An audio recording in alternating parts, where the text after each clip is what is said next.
Hello friends, welcome to amalikitchens. நம்ம கிச்சனில் இன்றைக்கி நம்ம சூப்பரான டேஸ்டியான ஒரு ஈவினிங் ஸ்நாக்ஸ் ரெசிபி தாங்க பார்க்க போகிறோம்.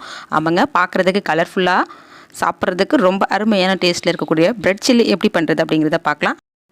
அதுக்கு முன்னாடி நம்மளோட சேனலை இப்போ தான் ஃபஸ்ட் டைமாக பார்க்குறீங்க அப்படின்னா மறக்காமல் சப்ஸ்கிரைப் பண்ணிடுங்க. பக்கத்தில் இருக்க பெல் ஐக்கானையும் கிளிக் பண்ணிடுங்க. வாங்க இப்போ எப்படி பண்ணுறது அப்படிங்கிறத குயிக்காக பார்த்துடலாம். அதுக்கு முன்னாடி அதுக்கு தேவையான இன்க்ரீடியன்ட்ஸ் இதோ.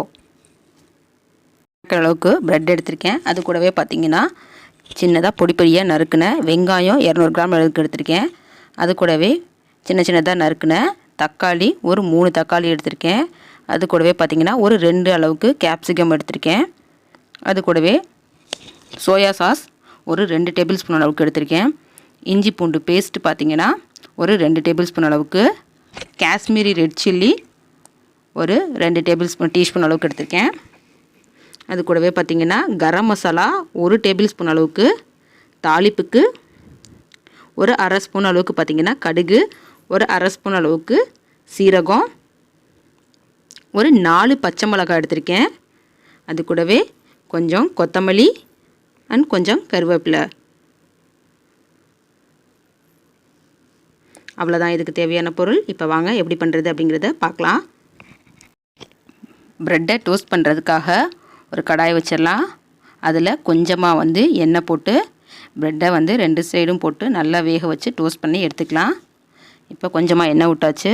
இது கூடவே பார்த்திங்கன்னா நம்ம ஒரு 4 ப்ரெட் துண்டுகளை இதில் எடுத்து வச்சிடலாம். 2 சைடும் நல்லா வேக விட்டு நம்ம ப்ரெட்களை எடுத்துக்கலாம்.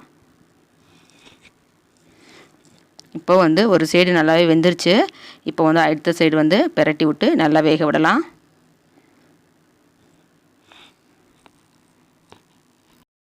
அவ்வளோதான், நம்மளோட ப்ரெட்டு நல்லாவே 2 சைடும் வெந்துருச்சு. இப்போ இதை ஒரு பாத்திரத்துக்கு மாற்றி எடுத்து வச்சுக்கலாம். இப்போது நம்ம 2 சைடும் டோஸ்ட் பண்ணி எடுத்து வச்சுருக்க ப்ரெட்டை சின்ன சின்ன பீஸ்களாக ஒரு ஸ்கொயர் ஷேப்பில் நம்ம கட் பண்ணி எடுத்துக்கலாம். இதை ப்ரெட்டை 3ஆக போட்டு அதையும் சின்ன சின்ன பீஸ்களாக போட்டு எடுத்து வச்சுக்கலாம். இதே மாதிரி இருக்க எல்லா ப்ரெட்களையும் 2 சைடு நல்லா டோஸ்ட் பண்ணி சின்ன சின்னதாக கட் பண்ணி எடுத்து வச்சுக்கலாம். இப்போ வாங்க நம்ம எப்படி ப்ரெட் சில்லி பண்ணுறது அப்படிங்கிறத பார்க்கலாம். ஒரு கடாய் வச்சு அதில் ப்ரெட் சில்லி பண்ணுறதுக்கு தேவையான அளவுக்கு எண்ணெய் தாளிப்புக்கு ஊற்றிடலாம். அது கூடவே பார்த்திங்கன்னா நம்ம தாளிப்புக்கு எடுத்து வச்சுருக்க அரை ஸ்பூன் அளவுக்கு எடுத்துருக்க கடுகு சேர்த்துடலாம். கடுகு நல்லா பொரிஞ்சு வரட்டும். அது கூடவே இப்போ சீரகத்தையும் ஆட் பண்ணிடலாம். கடுகு சீரகம் நல்லா பொரிஞ்சு வரணும். இந்த டைமில் இது கூட கருவேப்பிலையும் சேர்த்துடலாம். கடுகு சீரகம் கருவேப்பிலை நல்லா பொரிஞ்சு வரட்டும். இப்போ இது கூடவே பார்த்திங்கன்னா நறுக்கி எடுத்து வச்சுருக்கிற வெங்காயத்தை ஆட் பண்ணிடலாம்.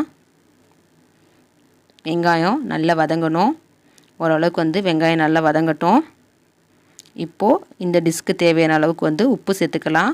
நான் ஒரு 1 டீஸ்பூன் அளவுக்கு உப்பு சேர்க்குறேன். இப்போ இது கூடவே பார்த்திங்கன்னா காரத்துக்கு எடுத்து வச்சுருக்கிற 4 பச்சை மிளகாய் ஆட் பண்ணிடலாம். இது கூடவே பார்த்திங்கன்னா 2 டேபிள் ஸ்பூன் அளவுக்கு எடுத்து வச்சுருக்க இஞ்சி பூண்டு பேஸ்ட்டையும் இது கூட ஆட் பண்ணிடலாம். இப்போ வெங்காயம் இஞ்சி பூண்டு கலவையோடு சேர்த்து நல்லா வதங்கணும். இது ஓரளவுக்கு வதங்கிட்டு இருக்கட்டும். இந்த டைமில் நம்ம நறுக்கி எடுத்து வச்சுருக்கிற தக்காளி பழத்தையும் ஆட் பண்ணிடலாம். வெங்காயம் இஞ்சி பூண்டு தக்காளி கலவை இது எல்லாமே நல்லா வெந்து வரணும். தக்காளி இதில் இருக்க ஜூஸ்லாம் வெளியில் வர அளவுக்கு நல்லா மசிஞ்சு வேகணும். இப்போது இந்த அளவுக்கு வெந்ததும் இது கூடவே பார்த்திங்கன்னா நம்ம காரத்துக்கு எடுத்து வச்சுருக்கிற நம்ம காஷ்மீரி ரெட் சில்லி பவுடரை ஆட் பண்ணிடலாம்.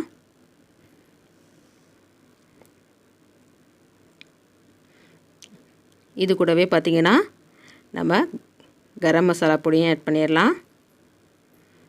இப்போ இது எல்லாத்தையும் நல்லா எண்ணெயில் ஒரு பிரட்டி வேக விட்டுக்கலாம்.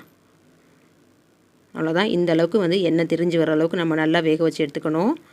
இப்போது இது கூடவே பார்த்திங்கன்னா நறுக்கி வச்சுருக்க கேப்சிகத்தை ஆட் பண்ணிடலாம். நம்ம முன்னாடியே கேப்சிகம் போட்டோம் அப்படின்னா அது ரொம்ப குக் ஆயிரும், வெந்துடும். அதனால தான் நம்ம தக்காளி வெங்காயம்லாம் நல்லா வதக்குனதுனால கடைசியாக போடுறோம். ஓரளவுக்கு பாதி குக்கானா போதும். இப்போது இந்த டைமில் நம்ம சோயா சாஸ் ஆட் பண்ணிடலாம். நல்லா ஒரு 2 நிமிஷம் இது நம்ம பெரட்டி விட்டுக்கலாம். இப்போது நம்ம பொரிச்ச பிரெட் துண்டுகளை வந்து இதில் வந்து ஆட் பண்ணிடலாம். நல்ல மசாலாவோட பிரெட் வந்து முழுகிற அளவுக்கு பிரட்டி விடலாம். அடுப்பை கம்மியாக வச்சு கொஞ்சம் கொஞ்சமாக வந்து எல்லா இடத்துலையும் மசாலா படுற மாதிரி நம்ம ப்ரெட்டை வந்து பிரட்டி விடலாம். அவ்வளோதான், நம்மளோட ப்ரெட் சில்லி வந்து ரெடி ஆயிடுச்சு. ஃபைனலாக வந்து இப்போ வந்து இது மேலே வந்து கொத்தமல்லி தழை தூவிடலாம். அவ்வளோதான் ஃப்ரெண்ட்ஸ், நம்மளோட ப்ரெட் சில்லி ரொம்பவே குயிக்காக ஈஸியாக டேஸ்டியாக ரெடி பண்ணியாச்சு. நீங்களும் ட்ரை பண்ணி பாருங்கள், கண்டிப்பாக உங்களுக்கு பிடிக்கும். நம்மளோட வீடியோ பிடிச்சிருந்தா லைக் பண்ணுங்கள், ஷேர் பண்ணுங்கள், சப்ஸ்கிரைப் பண்ணுங்கள், மறக்காமல் பெல் ஐக்கானையும் கிளிக் பண்ணுங்கள். தேங்க்யூ ஃபார் வாட்சிங்.